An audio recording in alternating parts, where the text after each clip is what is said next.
परमेश्वर के दैनिक वचन। वो क्या है जो तुम सब अब खोज रहे हो? परमेश्वर के द्वारा पूर्ण किया जाना, परमेश्वर को जानना, परमेश्वर को प्राप्त करना हो। या शायद तुम 90 के दशक के पतरस के अंदाज में व्यवहार करना चाहते हो, या ऐसा विश्वास रखना चाहते हो जो अय्यूब से भी अधिक हो। या शायद तुम परमेश्वर के द्वारा धर्मी कहलाए जाने और परमेश्वर के सिंहासन के समक्ष आने की कोशिश कर रहे हो, या पृथ्वी पर परमेश्वर को प्रकट करने के योग्य होने या परमेश्वर के लिए सशक्त और गुंजायमान गवाही देने में समर्थ होने की कोशिश कर रहे हो।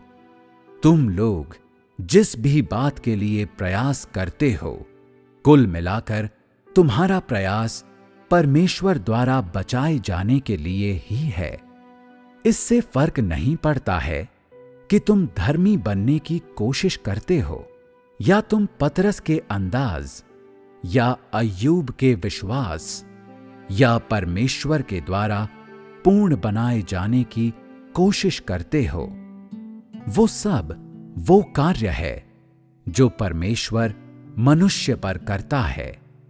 दूसरे शब्दों में, चाहे जिसकी भी तुम कोशिश करते हो, ये सब परमेश्वर के द्वारा पूर्ण किए जाने के उद्देश्य से है।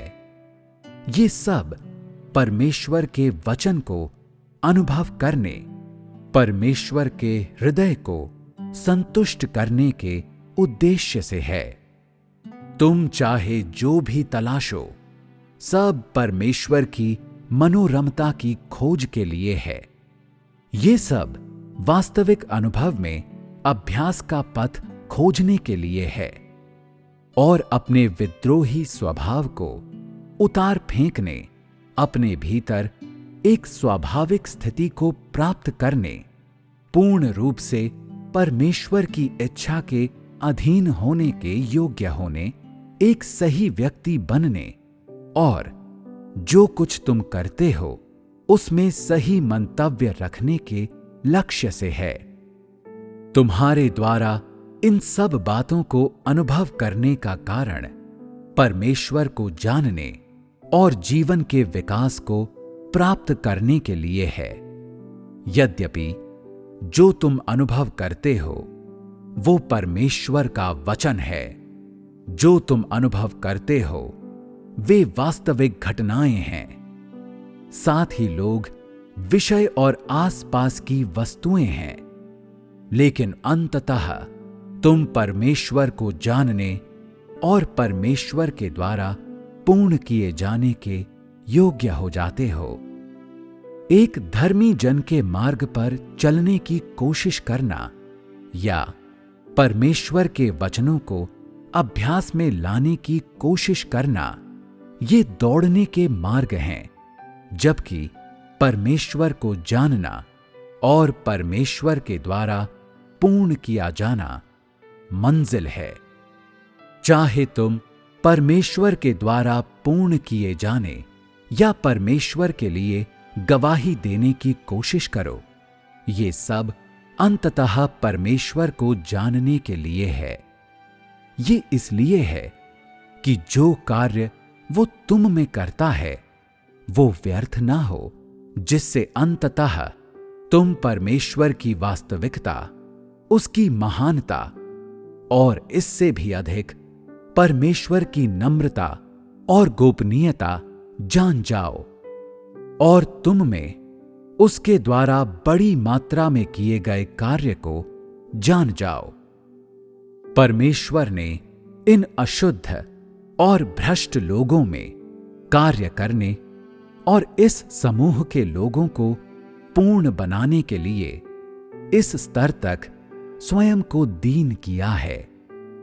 परमेश्वर लोगों के मध्य जीने और खाने पीने, वो लोगों की चरवाही करने और लोगों की आवश्यकता को पूरा करने के लिए ही देह में नहीं आया। अधिक महत्वपूर्ण ये है कि वो उद्धार और जीतने का विशाल कार्य इन असहनीय रूप से भ्रष्ट लोगों पर करता है।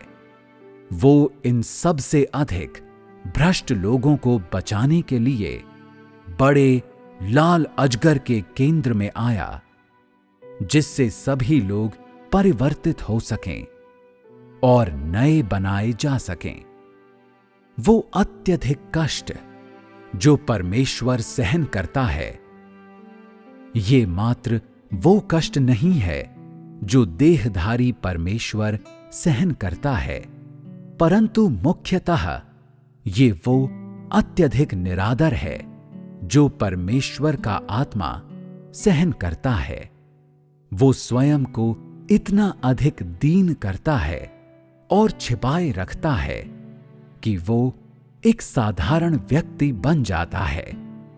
परमेश्वर ने देह धारण किया और देह का रूप ले लिया था ताकि लोग देखें कि उसका जीवन एक साधारण मानव जीवन है और उसकी साधारण मानवीय आवश्यकताएं भी हैं।